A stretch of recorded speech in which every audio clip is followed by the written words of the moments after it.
Hello and welcome to episode 4 of Fog in the Channel. My name is Stefan de Vries, I'm a Paris-based journalist with a Dutch passport, and I'm pretty cheesed off that in just 21 weeks from now, Britain will sail away from the European Union, turning Europe into an isolated continent.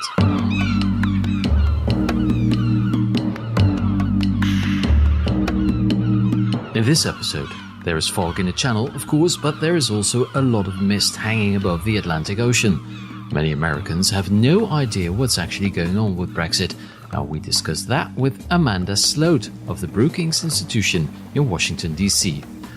And is it still possible that the UK will stay in the European Union after all? Can Article 50 be cancelled at will, or is Brexit a done deal? Parisian lawyer and expert in European law Elini Moraïtou will give us the answer. But a note to Remainers, don't get your hopes too high. And I'm going to speak in tongues. Alex Rawlings is fluent in 15 languages. He was born and raised in the UK, but is now becoming a Brefugee. We cannot aim at anything less than the union of Europe as a whole. And we look forward with confidence to the day when that union will be achieved. Mind the gap. But first, mayhem. With Brexit, every week something happens that makes you want to scream, "What the fog?" And this week was not very different. One of the things that wanted to make me scream was the calculation by the campaign group Our Future, Our Choice. They calculated that millennials are going to lose over £100,000 over the next 30 years because of Brexit. According to their report, the average young person starting to work now would earn between £44,000 and £108,000 less over their 30-year career. But fortunately, the millennials in Britain will get some small change in return. Next year, a special coin to commemorate Brexit will be issued. The coin will have the form of a heptagon, that's like almost a circle with 7 angles, and carrying the inscription "Friendship with all nations." The coin will be available on March 29, 2019, or B-Day, and will be worth 50 pence. At that time, that will be about a tenth of a euro cent.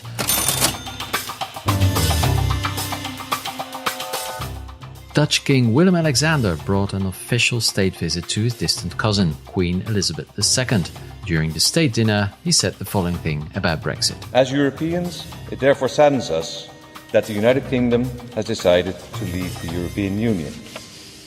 We are sorry to see you go, although we fully respect your decision.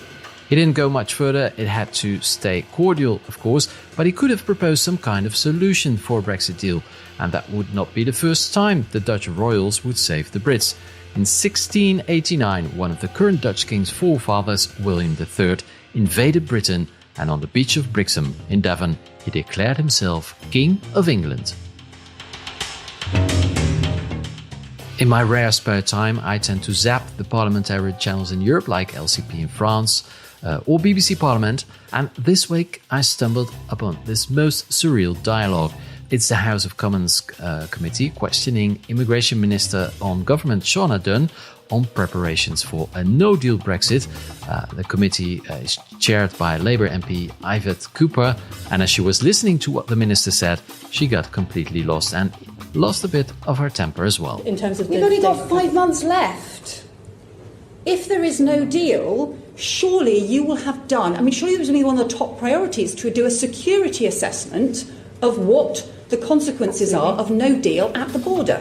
And if that wasn't crazy enough, there are rumours that David Cameron wants to return to politics. According to The Sun, the former Tory Prime Minister is bored, and he now wants to come back as the next Foreign Secretary. Yes, you've heard that right. The architect of the Brexit referendum, who ran away when Brexit won, thinks that he still has a chance to return to Westminster. And Cameron is almost acting like pyromaniacs and serial killers. They always return to the scene of the crime. Or, in his own words, nothing is really impossible if you put your mind to it. After all, as I once said, I was the future once.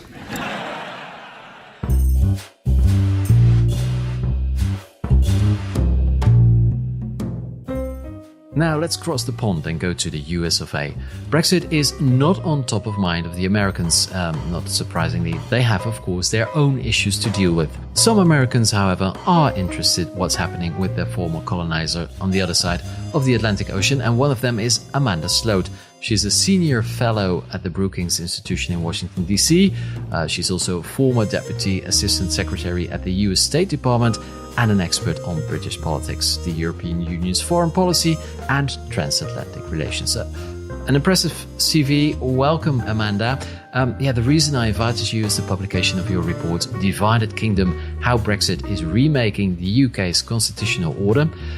It's a very readable view on the way the UK itself will be reshaped after Brexit. Very interesting. We have been talking a lot about what's going to happen between the EU and the UK after Brexit, but much less about the internal relations between the four different nations in the United Kingdom.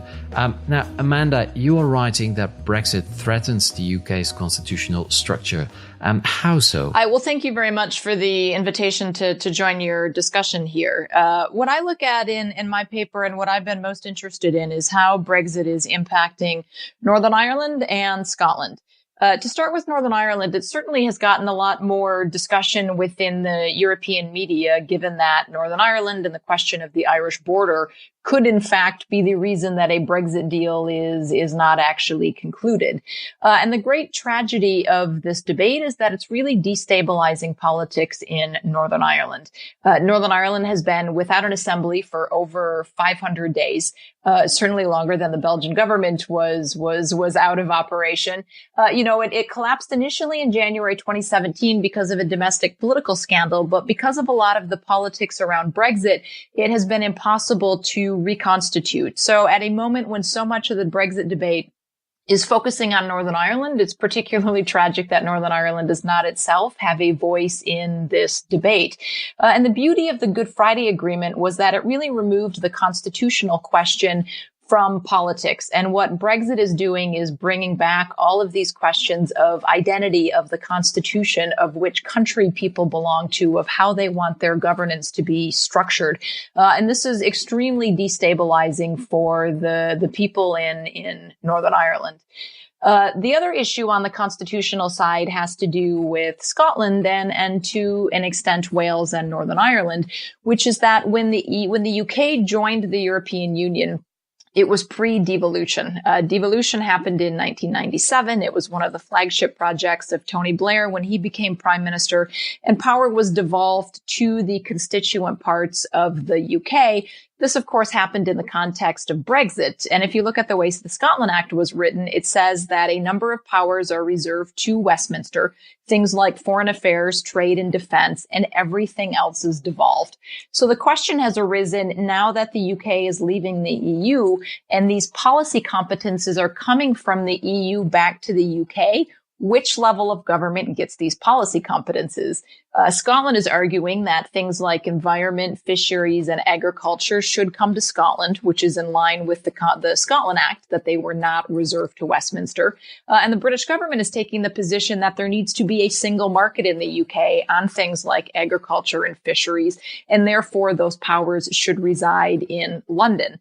So you're also having an internal power dispute now with Scotland at the center of that, of what domestic policy making in the UK is going to look like. Yes. So there are two unions that are going to change, you argue in your paper. The European Union, of course, but even more so the over 3 centuries old British Union, the United Kingdom, that also will completely transform after Brexit. Yeah, absolutely. Absolutely. Scotland, of course, had an independence referendum in 2014. There has been some debate about whether or not you will have a second independence referendum at some point. That may not be likely in the near term, in that you don't have significant increases right now in support for independence. Brexit negotiations have shown that political divorce of something of 40 years is complicated, let alone doing unraveling a marriage of 300 years. The Northern Ireland case has shown that Scotland and England would have to have some sort of hard border, depending on what the future trading arrangement is between the UK and the EU. And that referenda clearly do not definitively answer some of these political questions.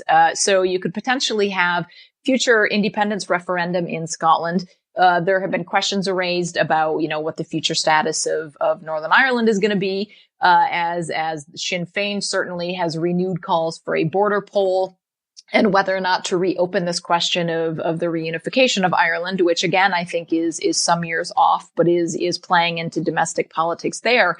And even separately from these bigger questions of profound constitutional changes, you're now seeing a case playing out in the UK Supreme Court over this question of the handling of EU policy competences. And the UK government is going to have to reconstitute its means of making domestic policy on a whole raft of areas that for the last 40 years have been done by the EU. And so a lot of the framework for these domestic governance questions is going to have to be reconfigured as a result of Brexit. Yeah, and it doesn't really look like the British government is working on that aspect because, well, they're fully occupied by Brexit. But we hear little about the future of the UK itself and the national political relationships within the UK. I think that's right. And that's part of the reason I wanted to write this paper, to take a look at this and to really understand what a lot of the implications of this were going to be. If you take Northern Ireland, for example, two things that really struck me when I was working on this is, one, there's questions of the European arrest warrant. I mean, this was something that simplified extradition in Northern Ireland, especially when you had very politically sensitive cases of people that crossed the border. British police no longer are going to have access to these databases. They're not going to be able to do extradition in the same way. The second case in Northern Ireland, which I found particularly striking, is that there had been an integration of all island healthcare. The island of Ireland is fairly small, and so you don't necessarily need duplicative services on both sides of the island. And one of the saddest cases was there was a children's heart surgery unit at a Belfast hospital that was closed in 2015, and they created an all-island pediatric cardiology service in Dublin. And so there's now questions as a result of Brexit of whether people in Northern Ireland are going to have the same access to these health services in the Republic that they've had before. And similar questions in Scotland about, migration, for example. There's very different attitudes toward migration in Scotland, given a very rural population, a very heavily agricultural-based population in terms of whether they're going to have sufficient workers. I mean, including veterinarians in abattoirs. Apparently, few of them are British. Most of them are French and from elsewhere on the continent, is going to affect that sector there. Things like fisheries, things like agriculture. So really, across a whole raft of policy areas, things are going to change, as well as the way in which these devolved governments end up relating to themselves as well as to London. Yeah. Now, of course, you're mentioning the Irish border, and that seems indeed to be the biggest obstacle now in the negotiations, even though there are rumors that some deal has been worked out, that the UK will stay in the customs union. But then, of course, there's also Scotland. And as we talk, Scotland is opening up offices, you could call them embassies, in Brussels, Washington, D.C., and a number of other global capitals. Can that be seen as a small step towards a new country? Is it some kind of stealth operation by Scotland? Scotland, I think, has always been very outward looking. They've had a form of representation office in Brussels for a while. And it's worth noting that these offices that they're opening are being done on British embassy platforms. So they have a separate Scottish representation, but they are being done within the framework of the UK. But I think there has long been a desire in Scotland that they have wanted to have their voice heard on policy issues. And they have felt that their voice has not always been represented by the British government. Brexit, of course, is a case of this, that you had 62% of people in Scotland, including majorities in all districts, voting to remain in Brexit or within the European Union. And so there's a feeling that their policy interests are not always represented either in the EU or internationally by London. And so I think there's a very strong desire, and certainly fueled by having a nationalist government in Scotland, that they want their voice to be heard on trade and agriculture and environmental and other issues of priority concern to Scotland by these other global capitals. Yeah, you're based in the USA, Amanda, in the capital, even in the swamp. I'm aware that American politics has its own ups and downs these days. That's true. But how do Americans look at Brexit and at the EU? Or are they just too busy with their own crazy politics to notice that there's actually something going on the old continent? We go through about 5 major stories in any given press cycle in Washington. And so getting people's attention on